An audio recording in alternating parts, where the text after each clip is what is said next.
हमारे पौराणिक ग्रंथों के अनुसार अरुण को सूर्य देव का सारथी माना जाता है। जय श्री राम। मैं नीतू पांडे यूट्यूब चैनल पर आप सबका स्वागत करती हूँ। ऋषि कश्यप और वृंता के पुत्र थे अरुण।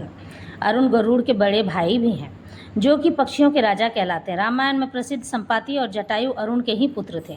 अरुण की पत्नी का नाम शयनी बताया जाता है।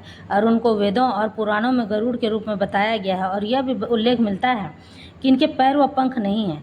अरुण की शक्ति के बारे में वेदव्यास जी ने बताया है कि जिस समय अरुण का जन्म हुआ तो आकाश का रंग नीले से लाल रंग का हो गया था। इसी कारण इनका नाम अरुण पड़ा। कहानी आगे की बड़ी ही रोचक है। ऋषि कश्यप की 17 पत्नियां थीं। एक बार की बात है, ऋषि कश्यप ध्यान में लीन थे। तभी कद्रू, जो ऋषि कश्यप की पत्नी थी, ऋषि कश्यप से वरदान मांगने लगी कि मुझे 100 तेजस्वी पुत्र प्राप्त हों। ऋषि कश्यप ने कहा ठीक है। फिर वृंता ऋषि कश्यप के पास पहुंची और कहा अपने पति से कि स्वामी, कद्रू के बालकों से भी तेजस्वी मेरे बालक जन्म लें। ऋषि कश्यप बोले ठीक है। नियत समय पर दोनों गर्भवती हो गई।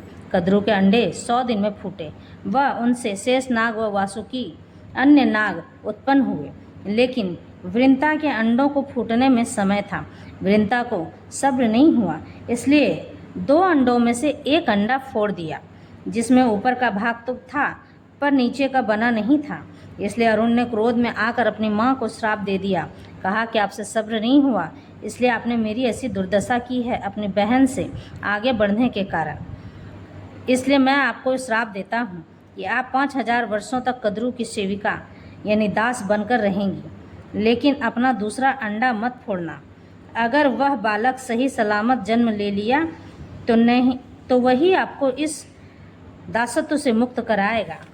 फिर आगे जब गरुड़ का जन्म हुआ तो वृंता को कद्रू के दासत्व से छुटकारा मिला और अरुण भगवान सूर्यदेव की उपासना के लिए कठोर तप करने लगे। भगवान सूर्यदेव प्रसन्न होकर अरुण को अपना सारथी बना लिए और तब से अरुण उन्हीं के पास रहने लगे।